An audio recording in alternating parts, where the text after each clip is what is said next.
Does your elbow hurt with every movement, when you grab or lift something, and even when it's at rest?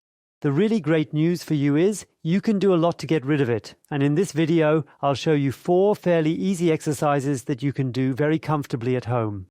It's best if you do them all right now because very often you'll notice the result, meaning the easing of the pain, immediately after this routine. Briefly for you to understand why these exercises usually work. Most elbow pains occur because the muscles here in the upper arm and in the forearm have become stiff, have shortened, they have too much tension, and as a result the fascia is also pulling excessively hard and tight. And that causes excessive forces into the elbow joint, and the body wants to defend itself against it developing further and maybe getting worse and eventually causing some kind of damage, so it sends pain signals because of that. On the other hand, if you take away these excessive tensions, the pain in most cases will subside almost immediately. And the muscles we're talking about are primarily the flexors here in the wrist and the extensors, and in the same way, the elbow flexors and the elbow extensors.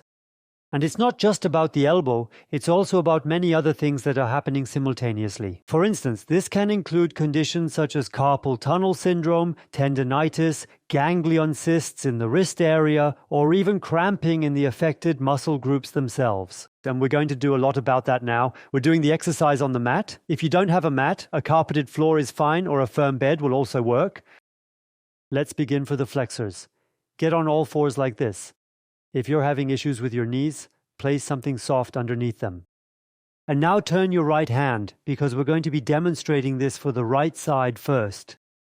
And if you're dealing with the problem on your left side, just do these exercises on the other side. You're moving with the fingertips of your right hand toward the knee, and just take a moment to carefully see how you might position your arm there. The steeper you can position it, the better, but it may very well be that you'll have to begin by starting out like this. And then you progressively stretch further in, and then you'll feel the stretch here in the area of the thumb's base joint, in the area of the wrist. And you stretch further and further in. And the first goal is that you get a really nice stretch and achieve an intensity that you would still just describe as positive, because that's precisely when you get the very best effects for your mobility and flexibility. Don't shy away from the fact that it may hurt a little. It should and must hurt a bit, but only in a pleasant, manageable way. It still has to be a comfortable pain. And when you notice it's fading, because the muscles and fascia are already giving way, then you simply go a little further into the stretch, so that you maintain that intensity. And we want to stretch, we want flexible muscles, but we also want strong muscles at the same time. And the way we develop strong yet flexible muscles is by you now. Pressing your entire palm and all your fingers into the floor with maximum force. Pressing down really firmly into the floor and then releasing the tension. Then going deeper into the stretch. You can usually go a little bit further, you'll notice. And then once more you press against the floor. You release and sink a little bit deeper in. And then really firm once again. You can press down really firmly, let go, and then sink just a little bit deeper in. And because we want the muscles to communicate flexors and extensors so that they coordinate well, we're going to do the whole thing actively now. That means you should try to push against your right elbow using the very tips of your fingers. You'll never actually manage it, of course, but the attempt is what counts. And the harder you try, the more it does. The flexors and extensors communicate and decide on the best force distribution so that the joint, the elbow joint, and the wrist work optimally. And then you slowly come out. And now we do the same for the extensors, which run here. You'll notice it in a moment, so decide right or left. I'll demonstrate it on the right again. You carefully place your thumb securely into your palm, curl your fingers around it, flex your wrist downward, and then slowly rotate your forearm fully inward. And then you come this way, with your knuckles against the floor so you can press yourself further in. If that's too complicated or difficult for you on the floor, just go towards a table instead. Maybe put a pot holder underneath to make it a bit softer and press against the tabletop. It's absolutely essential that your elbow remains completely straight. And you're rotated inward to the fullest extent possible. And then you'll immediately feel the pull right here. It might even pull into the exact spot on your elbow that hurt during the previous exercise. And that shouldn't scare you. It's actually a sign that we're stretching exactly those muscles that are too short and need to be lengthened. And so it must be keep going deeper. And then we'll do our strength training here too.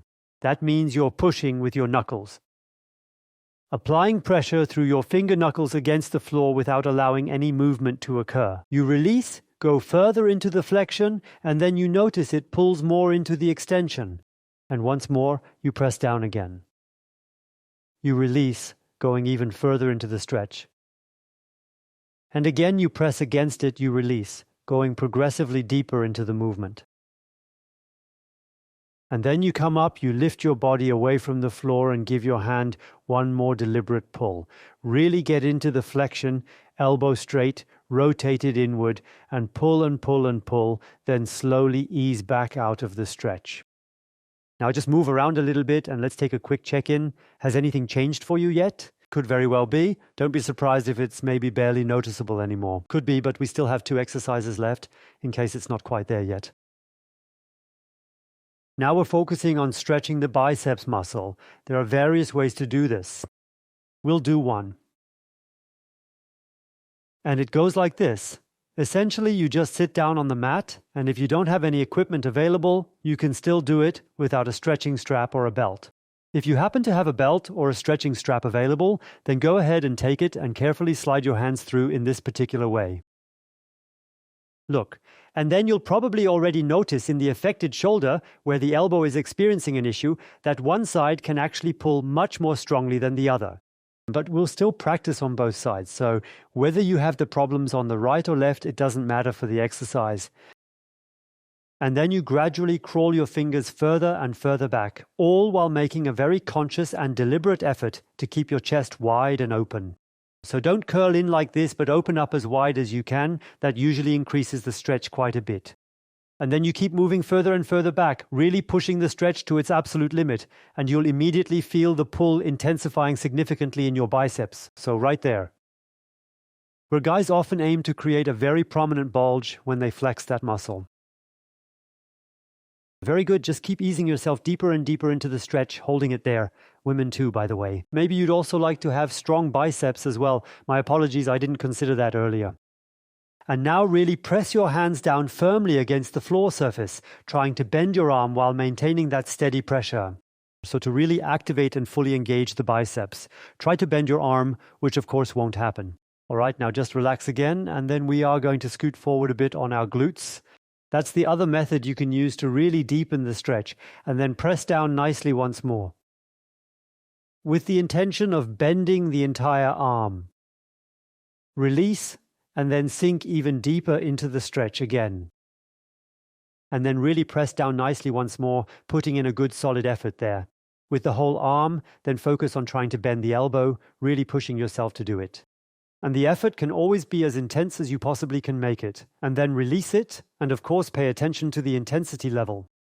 It shouldn't be to the point where you're breaking out in a sweat just from holding the position and you're completely overwhelmed with stress. That can't be. It has to hurt clearly, but it should be just a tolerable kind of pain. And then you slowly come all the way back out, and you actively pull upward here one more time as well, so that all the muscles surrounding the shoulder, which run all the way down toward the elbow, can also get properly adjusted and settle in nicely, and then you come back down.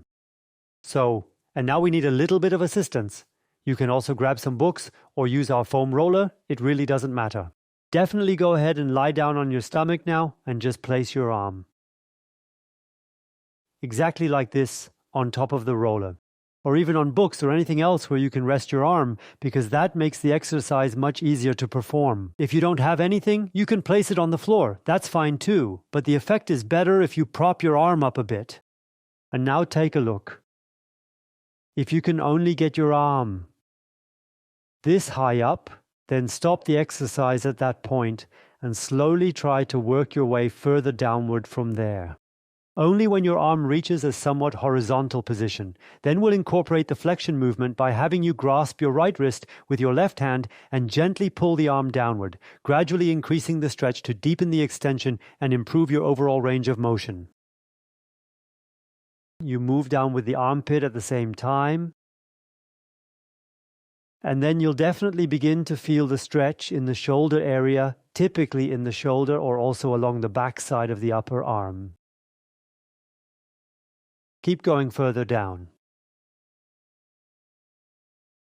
And you feel the stretch here is stubborn because there's usually this really tight block hanging there that doesn't want to move.